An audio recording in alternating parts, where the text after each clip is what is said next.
Good morning, Australia. You're waking up this morning to being one-day international champions for the sixth time, Pezza. The sixth time. The Australian cricket captain, Pat Cummins, has lifted your sixth ODI title. Your dad loves defending energy companies. Your dad wants to keep politics out of sport. Your dad wants more greats involved in the game and the team. Where are the greats, Pezza? Where are the greats? Your dad wants to give sweeping masterclasses in front of a rubbish bin while wearing a tracksuit and a pair of orthopedic hockers. Your dad doesn't think you're hard enough. But you know what? Your dad fucked the economy. Your dad fucked the housing market. Your dad fucked the climate. That generation has heart disease from eating red meat 8 days a week because they were so fucking hard. Your dad would have won the toss, and you know what he would have done? Your dad would have batted. We all would have batted. The only way to beat India is to bat first and bat big on these fucking shit tips. But Pat Cummins, Australia's own golden balls, Australia's solar panel Pat, he looked Rohit Sharma right in the eye and he says, we're going to have a fucking bowl. We're going to have a fucking bowl, he says. And thanks to his incredible spell, unbelievable fielding, and Travis Head's innings of a lifetime, his second, third, maybe even fourth innings of a lifetime this year, Australia, you wake up this morning and you've held the Ashes for 8 years. You hold the World Test Championship, and now, for the sixth time, you are one-day international champions. This is utopia. This is Pat Cummins. This is Australia. They had the losses you had to have. They peaked at the right time. Don't win the games that don't mean shit. Win when it matters. Sing when you're winning. I am in disbelief. This is not superfluous. This is one of the all-time greatest victories in Australian cricket history. Sam Perry. And India, what did we tell you? Last goal wins. Fuck, you didn't listen. You didn't listen. This was a win for the ages. 1 part strategic genius, 1 part on-field brilliance, 8 parts grind, discipline, wrestle. This was in front of 100,000 bloodthirsty Indians, 1 billion watching on TV, desperate to watch the coronation of their team and country as the globally supreme beings of the world cricketing. And there's golden balls Cummins. That's right, Cummins, Pat Cummins, which is what your dad calls him. With his testicles on the floor of Modi Stadium's curated wicket. Yeah. Saying, yeah, we'll have a bowl. Yeah. And they cause... These blokes can bat. They cause one of the greatest upsets in Australian, possibly global sporting history. In doing so, Cummins' team leaps from good to great. Great. And once India recover from the understandable sadness, solemnity, grief, there'll be some serious wreckage to pour over for them, because after 10 colossal, irrepressible victories, when it mattered most, they were thoroughly outplayed. My God. And yes, for everybody else, that is funny. But really credit to the Aussies. The Great Cricketer is brought to you by Cricket.com. You can download the Cricket.com app from the App Store. You can also subscribe to their YouTube channel. Cricket.com/TV is their YouTube channel. But we thank Cricket.com so much for supporting TGC right the way through the World Cup. We should say at this point that we have been so fortunate to make so many great friends in India, and you genuinely feel a real...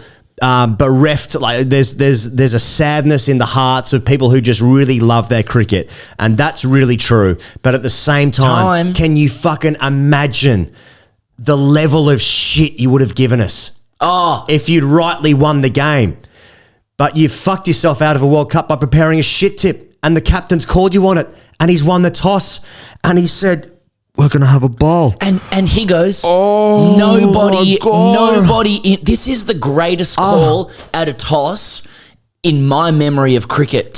Greater historians tell me. Yeah. Nobody said that Australia should bowl if they win the toss. Including us. Fucking the depth of the testicle hang fucking God. to do that. And also those who fed into that decision. This is Cummins who says, I don't even know how to read a pitch. Yeah. I don't know how to figuring out read this a format. pitch. As we said on air beforehand, my all God. of his pros about this will just be very straightforward. Look, we thought it would be, it would be easy to bat in the evening, etc. You can bet your bottom dollar behind closed doors. It's masks, it's tangerines, it's belts, it's wire fronts, it's court gesture hats, it's G-strings. This is one of the all-time decisions. This is a guy, Pat Cummins, who has been lambasted as essentially being a stereotypically low intellect, low IQ cricket captain that has some nice teeth, a great face, and is as a sort of a people manager more than anything else. Steve Smith's the captain. This was strategic, tactical brilliance and the preparedness to take a risk. Smart cricket from the Cum Dog millionaire. Australia won the game by 6 wickets with 7 overs remaining. This wasn't just a victory. Australia have fucking smashed the best team in the tournament. I can't believe we're saying this. I just could not imagine. I couldn't even see a path to this. Such is the dominance of the Indian team. We couldn't see it. The quality of their bowling attack, every batter in form, and then. Should we just go through the game? The first innings, India all out for 240, run out on the last ball of Siraj was run out. No, Kuldeep Yadav was run out on the last ball. But before then, Rohit Sharma got away to a bit of a flyer. And it was 1 for 30 when Shubman Gill was dismissed. He was the first wicket, and then holding up in the deck. Then Kohli and Rohit. When Rohit was dismissed, the score was on 76 after 9.4 overs. I should say it's just gone 5 o'clock in the morning. We've been up all night, so if I fall over me words, it's because I've had 7 Red Bulls and I'm fucking high as a kite. What about the catch Hetty took to dismiss Rohit? That's now, what I want to talk about. Say, yeah. The boys were fucking on. Oh, the boys were on. This whole game. The boys were on. This was an 11 out of 10 performance. Everybody was good in the game. Yep. Everybody was good. Team if performance. it didn't make runs with the bat, Smith, Warner, they were great in the field. Yep. But when Head takes that catch, it is a symbol to the world that the boys are on. I said to you off air, he goes, you cannot take that catch if the boys aren't on. Yeah. You cannot have a collection of boys Yeah. who could be described as not on Yeah. and that catch be taken. Yep. It was a message to the world, boys are on here. It's like if you so it proved. If you go on a golf trip and the group chat is just firing off, you know the boys are on. Exactly. If you have that first beer on the bus and it just goes down a little bit too easy, the first thing you say to the person you're sitting next to, fuck, I think the boys are on here. Yeah. That's what Glenn Maxwell's wicket and Travis Head's catch was. Glenn Maxwell gets it into the wicket. Rohit Sharma runs down the wicket. And as he's skipping down, you're thinking, now, is this going to be a 3-figure metre 6? Are we looking like a sort of 110? Is that what we're looking at? He skews it over the sort of just over cover sort of point. Slicing. He slices it away. And Travis Head, apparently the fastest whippet on the field that day. He's not getting there. I can see his moustache fucking still think blowing he's in not the getting wind, there. flapping in the wind. He's no way he's going to get there. He runs 30 metres back. Let's make it 45 metres back. You know what? He ran around the fucking stadium 8 times. He shook everyone's hand. 100,000 of those coats in the stadium were in blue. Yes. And he dove full length. Yes. And he dove full length. And it went straight in the mick. Straight in the mick. He's an Irish bloke. He's actually an Irish copper. And it went straight in the right. In the old Duke there. In the old Duke. Do it out the side of your mouth. And let me tell you, the fucking boys were on. Mate, they were so on. And do you know, like at that point in time, and for most of the innings, I felt like Australia was just exerting everything they could with their output. Like they were trying to outsmart India, use clever, cunning plans just to stay like level pegging. I even felt when KL Rahul and Kohli were just strumming it off their cocks at 4 and over to try and rebuild the innings, that they were doing it. It was a cock strumming execution exercise. Yeah, joking. Yeah, it was a pure joke. Yeah. They were in full control. I thought they're just going to rebuild and then set off again, such as the sort of a procession with which India plays its cricket. But it turned out later, as Australia's batting innings went on, I was like, we are strumming them ourselves here. This is a... We are elongating our penis with finger and thumb. Forefinger and thumb, if you will. I will. Just tonight. Okay? At 5:14 a.m. Now, and then,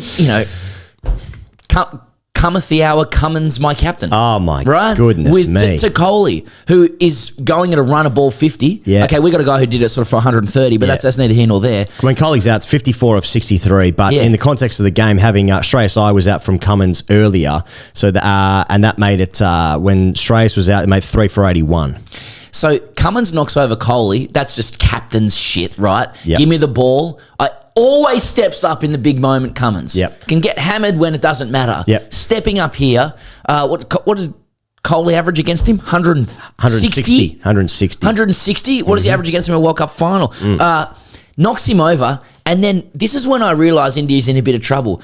Virat spends a lot of time looking at the deck after that. He has a long stare at the deck, proportionate to how much of a you likely are. Yeah. And then starts to walk, has another look at the deck again, just so everybody knows something happened with the deck there. Cummins didn't get me out. The deck got me out. The deck did something that really... You know what? I've had a taste of my own medicine and I do not like it. Mate, it was just thumb and forefinger stuff. You got to cop it, shoe on the other foot. So when Kohli was out, that would have made it 4 for 148 in the 29th over, midway through the 29th over. And you just thought, Jesus Christ, I mean, they've just left the door ajar here. And then in this entire World Cup, India have not shown a weakness. And at this point, when Jadeja comes in ahead of Suryakumar Yadav, you're thinking they've exposed their weakness. They've got through their batters here. KL Rahul ends up making 66 of 107, who played magnificently in the context of the game. But he and Kohli had to just keep it ticking over because they knew if they lost their wicket too soon, you're exposing Shami batting at 8 and Suryakumar Yadav couldn't come in because he can't face 80 balls. Was their batting team, to go too far, a castle built on sand after all? In that... that they never got to the point where they had to bat really slowly to protect their extensively long blue-tongue lizard tail. But in this occasion, Australia, prized them open. They broke through with the crowbar. You've got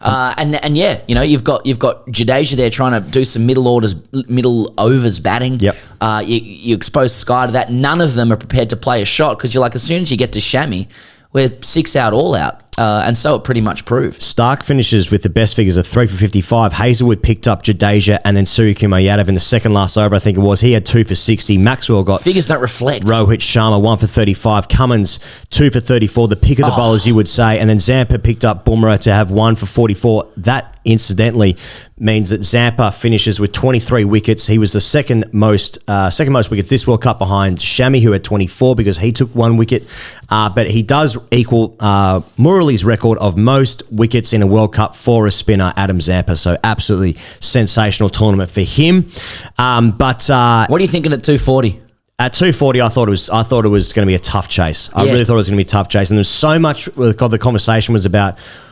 Is a Jew going to come in? And that was the entire thing and then as it turned out, it did seem like the Jew did come in. Obviously, we were doing our live stream, so we didn't have the commentary on. We couldn't tell what was happening. We were relying on blokes called Will and Jack to tell us if the Jew was coming in. At best, but it did seem like more pace was coming onto the ball, and India were basically without hope.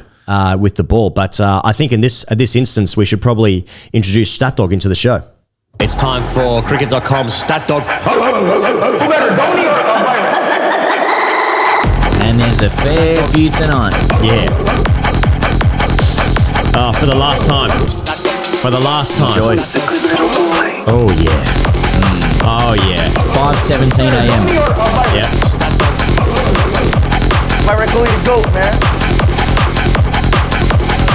Cricket.com StatDog. The good little boy. Where do you want me to start? Here goes. There's a lot of India suck-off stuff. I don't feel like it's in the theme of this particular show, but do you want me just to run through? I want to start by Australia's sharp fielding in knockouts. In the league, they save 55 runs. In the knockouts, 38 runs. Catch efficiency, 74.6 in the league stage, 100% in the knockouts. Talk Zero about big drop boys catches. stepping up with big chests. Net runs saved, 29 in the knockouts. Fuck yeah. What about highest partnership in an ICC final, Champions Trophy and World Cup? Ponting Martin versus India, 2003, 234 undismissed. This one was second, 192. Head love with Skarkny. Third, Gilchrist Hayden against Sri Lanka, 2007. Top 3 Australia. Oh, yes. Give it to me. It's funny how Australia starts turning up with records in finals. You know what I'm saying? The ones that count, Pezza. Longest streak of boundaryless deliveries in this World Cup. Netherlands, 124 against Sri Lanka. Number 2, India, 97 against Australia in Ahmedabad in this World Cup.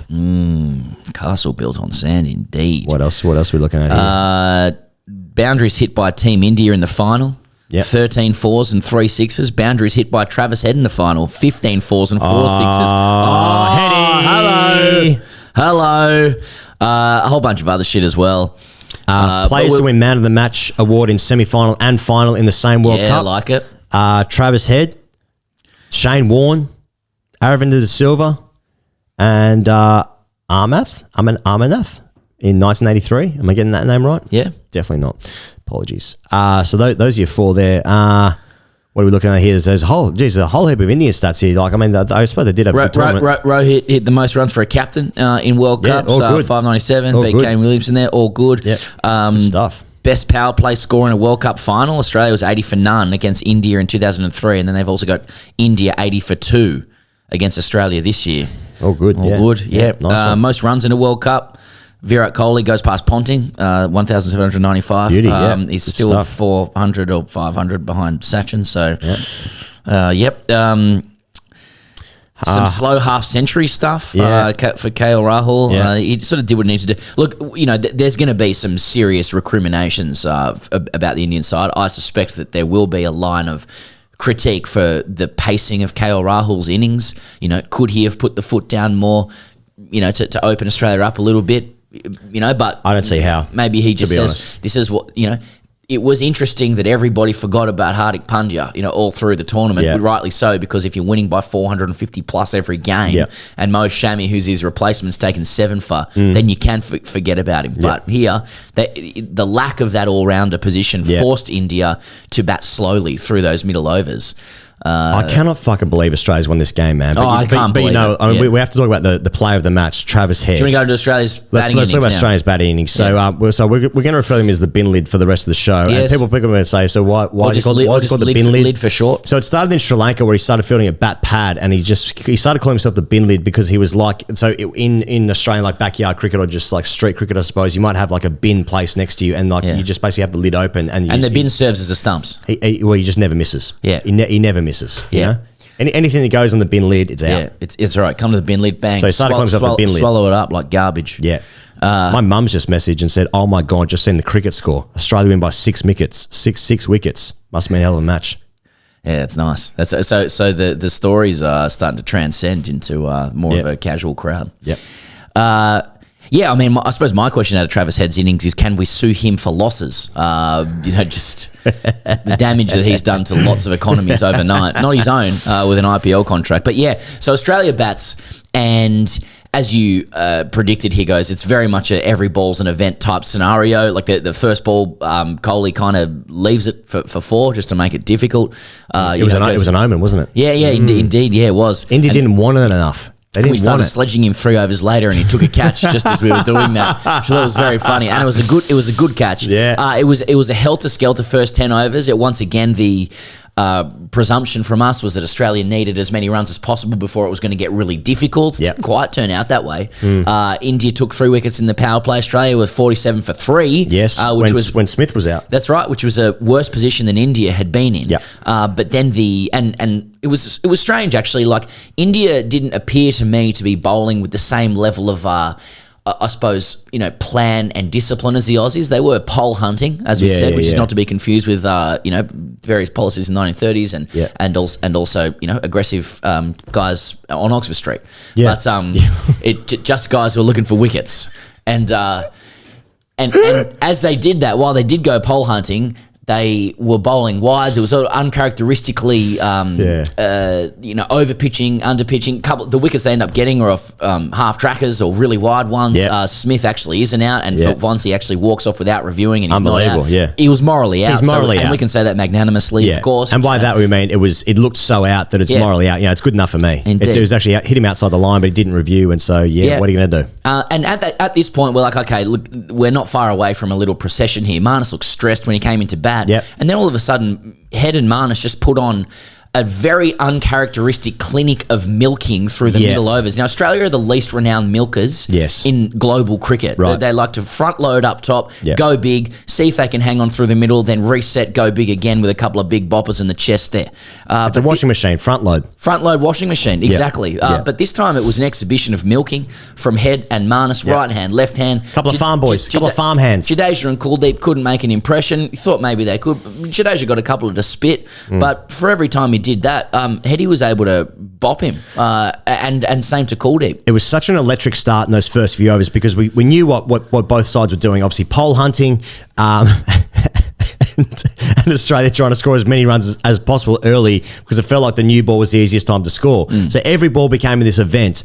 Warner was dismissed from a really wide ball from Bumrah. Would have been a wide. Mitch Marsh tried to hit ball into the next week from a half tracker from Bumrah, nicked. And then when Steve Smith was done by Bumrah with a cutter, only Bumrah take. Sorry, it was Shami. Who did Shami dismiss? Shami dismissed Warner first ball. Right. But then when Bumrah did Steve Smith with a slow ball, very similar to the ball that he did Rizwan with in the India-Pakistan game on the same ground, 3 for 47 is like it's a long way back. Now, in between all that, big mountain to climb. Travis Head was trying to hit every single ball for 4, and he was on like 10 off 25 at one point. Now, he finishes 137 off 120, hitting 15 4s and 4 6s. I'll say that again in a fucking World Cup final. 137 off 120, 15 4s, 4 6s. Strike rate of 114. He sort of got his groove eventually, and it just got to a point where between he and Marnus finished 58 red off 110 with 4 4s, striking at 52. Perfect foil. Perfect. Defend, milk, rotate. And Very simple formula. It just got to a point where they were just creeping up more and more, and then at this point, Siraj had not bowled. So Siraj bowled 3 overs, but then he had to bowl the 37th over because he had 7 overs left. India only have 5 frontline bowlers. Let's explain that. I mean, Mohammad Siraj tonight has been completely stitched up by his captain. To stitch up. To play him the way that they played him tonight begs the question, why wasn't Ashwin selected? Yeah. Because if you're going to take your new ball bowler, young, fiery guy who goes pole hunting himself with some success and relegate him to the grinding middle overs from 16 onwards because you're giving everyone else a crack, you're changing the template to try and get some wickets, only for him to come on and struggle in those conditions where you basically have to bowl half-tracker cutters into the deck, which is not his game at all, leave him with 7 overs to bowl every single person before that to see if you can actually prize the game open, and only turn to him when you absolutely need to. He actually has to bowl. Yeah, because you've only got 5 bowlers. What does that do for his confidence? Yeah. You know, like they may as well have not played him. They completely wasted a player there with Mo Siraj, which I don't know if that speaks to poor planning or hubris that they'd get it done without him. They just wanted to carry him into the game. Surely they knew that was going to be the plan if they bowled second. So that is very questionable, and I think that is a line of inquiry as to the way the Indians were thinking about the game, and that they've been strategically and tactically outdone, which speaks to Cummins and those guys, everyone around him, the excellence of those guys, because it's not often, as an Australian fan, you can go to India, play against India, and outdo them with pitch stuff and tactic stuff. Normally, you're just wrapped around their finger, your neck's being done by like a boa constrictor. Yeah. Well, to that end, I've got so much, we all do as Australian fans, got so much trauma, so much scar tissue from watching Bumrah and especially Jadeja go about their work, especially on these kind of decks.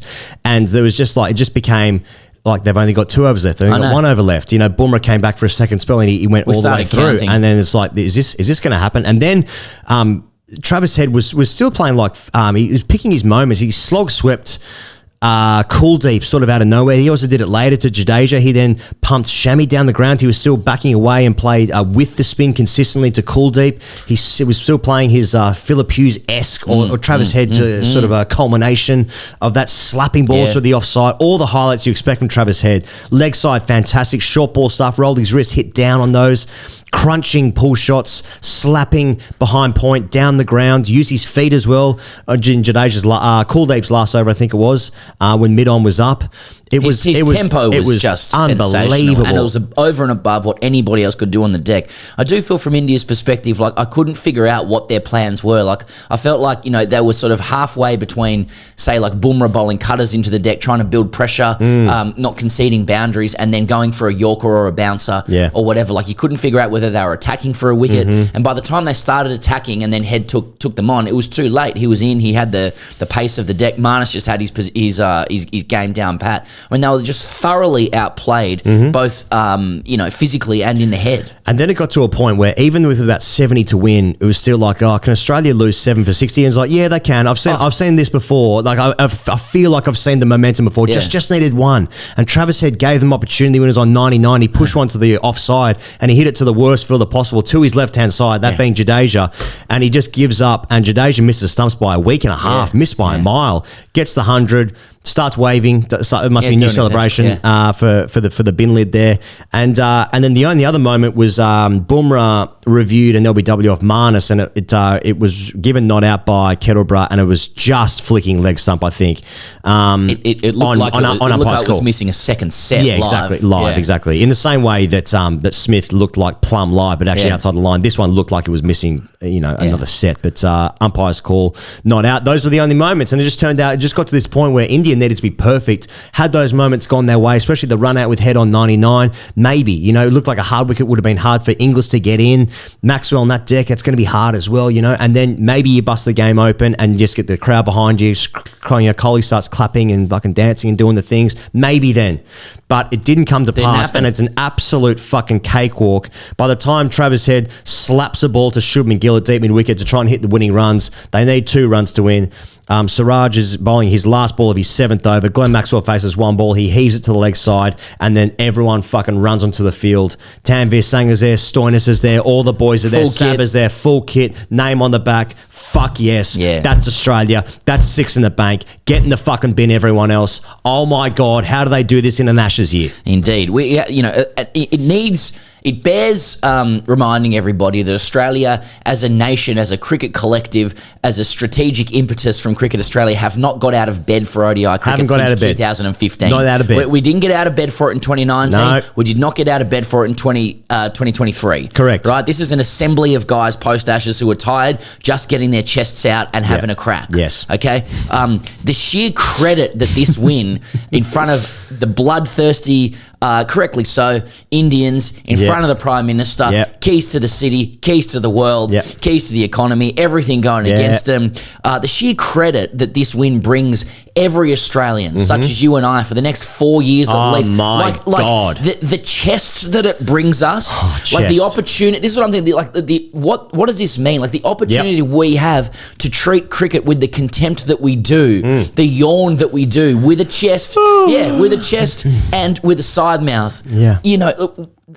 No Indians will watch this program, right? They're not here because right now. they're in true grief because they actually love the game and it meant so much. This was destiny for them. So I completely understand. Coronation Street. Corrie. And Australians might watch this. We're indebted to these guys for 4 years at least, probably more, with 6 in the hutch and a song to go with it. Any conversation about cricket can just be like, what did we win? Yeah. Did we win? Did we win that?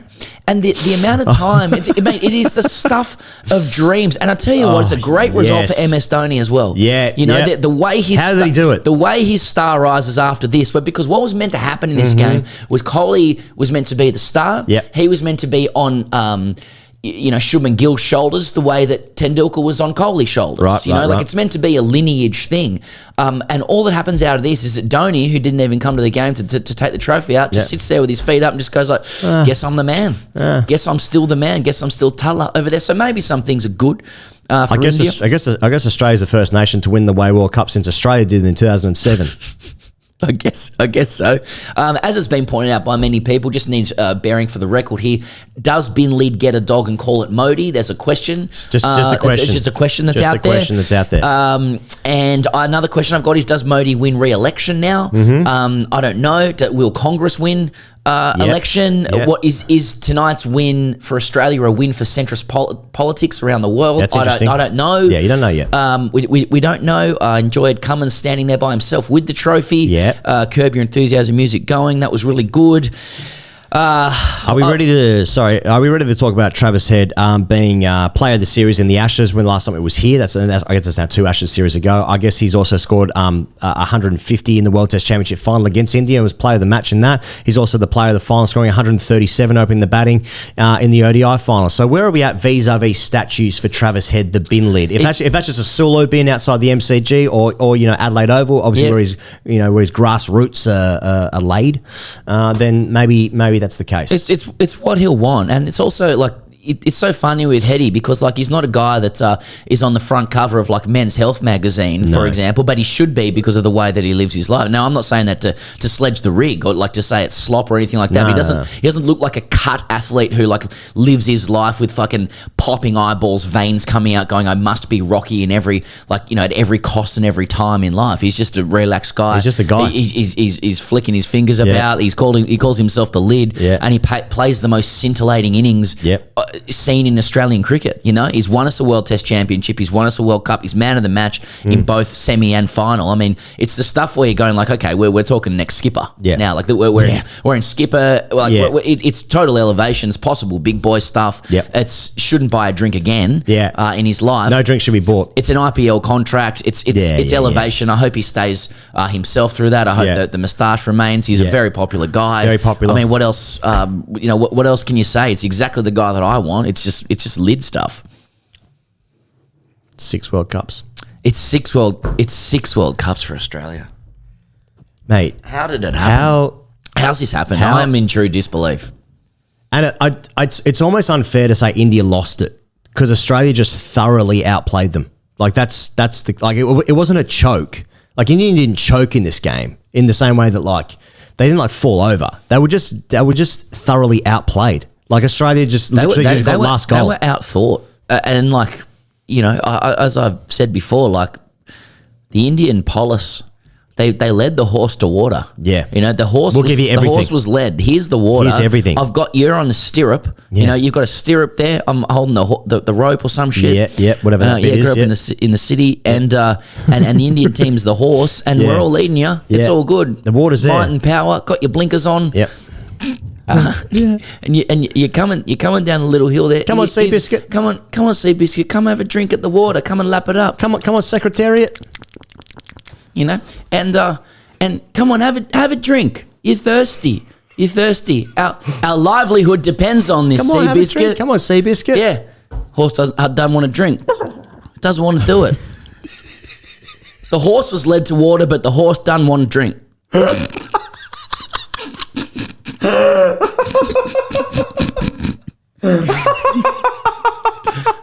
Now that's going to take that's some other shit, man. That's some other stuff that India's got to deal with. I reject any efforts that are going to be made from people to cast Australia as as a team that was always a really good chance of winning this game. They were not. This is one of the biggest upsets of all time. They were not on the form lines. This Aussie team had been playing some extremely patchy cricket through the tournament. Of course, they had some chests that could stand up as and when. We're always going to have chests. They were a very as and when team. Yeah, the team is chesty bonds. It was 7 for 91 against Afghanistan, and Maxwell just salmoned it. I'll get my cock out now. Exactly. Do we need a cock? Sorry, is this cock? I'll get my cock out now. Easy, boy. And India were just unable to be impregnated. Impregnable cricket. And so... I'm so fucking tired. Me too. It's so fucking early in the morning. Yeah. And, how the fuck have we won the World Cup, man? Yeah. But like, what can you say? Like, I do think India has underperformed today. And I think you're right that they tied themselves in knots with the pitch staff. Yeah, they should have just ordered in a flatty, and pound for pound they're going to do Australia India have a better team. And they get away. And you know what? They actually, with the low slow one, the thing that you lose out of that, which I can easily say in perfect hindsight now, is that you don't bring the crowd into it because there are fewer things to cheer for, right? Point. And I think that crowd was just waiting to be brought into the game, and it just never happened. They got no tamasha opportunity to have. Like there was only 3 or 4 times in this game where the camera started shaking because of the noise that was being made in the stadium. So they let it run. You could see the pensiveness of Indian faces, and all of a sudden, like that energy ended up enveloping the team. I'm not sure what the stats were, but I mean, there was 97 balls between boundaries when KL Rahul lapped Maxwell. I think it might have been, or maybe Zampa. One of the two. And then between that and when Suryakumar Yadav hit the boundary, there was another like 60 or 70 huge balls. So it was basically 2 fours in the space of like almost. Fuck, it must have been nearly 40 overs. It was fucking ages. Which speaks to how thin they knew they were deep, right? Yeah. I don't know, man. But that to me makes even more sense to make it flat. So then, like, you're not exposing your tail. I mean, like, I just think they get Rohit and Virat to score 100. They've got a better team, and like, just make it fucking flat and make it like as even as possible in that regard. They twisted themselves in knots, and the same way that Australia won a Test match in indoor, where the pitch was such a fucking disgrace that they had a taste of their own medicine, got on the wrong side of when to bat, and then Australia won that Test match. It's a very similar tale here. It felt like to me anyway. And they didn't expect Australia to roll the dice. Yeah. Nobody did. On Star Sports, all the guys before the game were like, it's a turning pitch, bat first. Got to bat first. Everybody agreed. Australia, it was the only chance Australia had was to win the toss and bat. Yeah. And then winning the toss and go, you guys do what you want. It's unbelievable that they've done this. The way Cummins led the side is absolutely outstanding. People are still going to hate him, and go work, go broke, and that will always remain true as well. Especially with his cash position. We are worried about Pat's cash position with the wokeness and whatnot. Especially Whatnot. That's obviously Dave Whatnot. Yeah, he's his stepson. Dave Whatmore's stepson, Dave Whatnot. He changed his name like Don Bradman's son. Don Bradson. But in between that, the way Marnus batted and that conversation between Marnus and Marcus, who plays, the selectors once again right.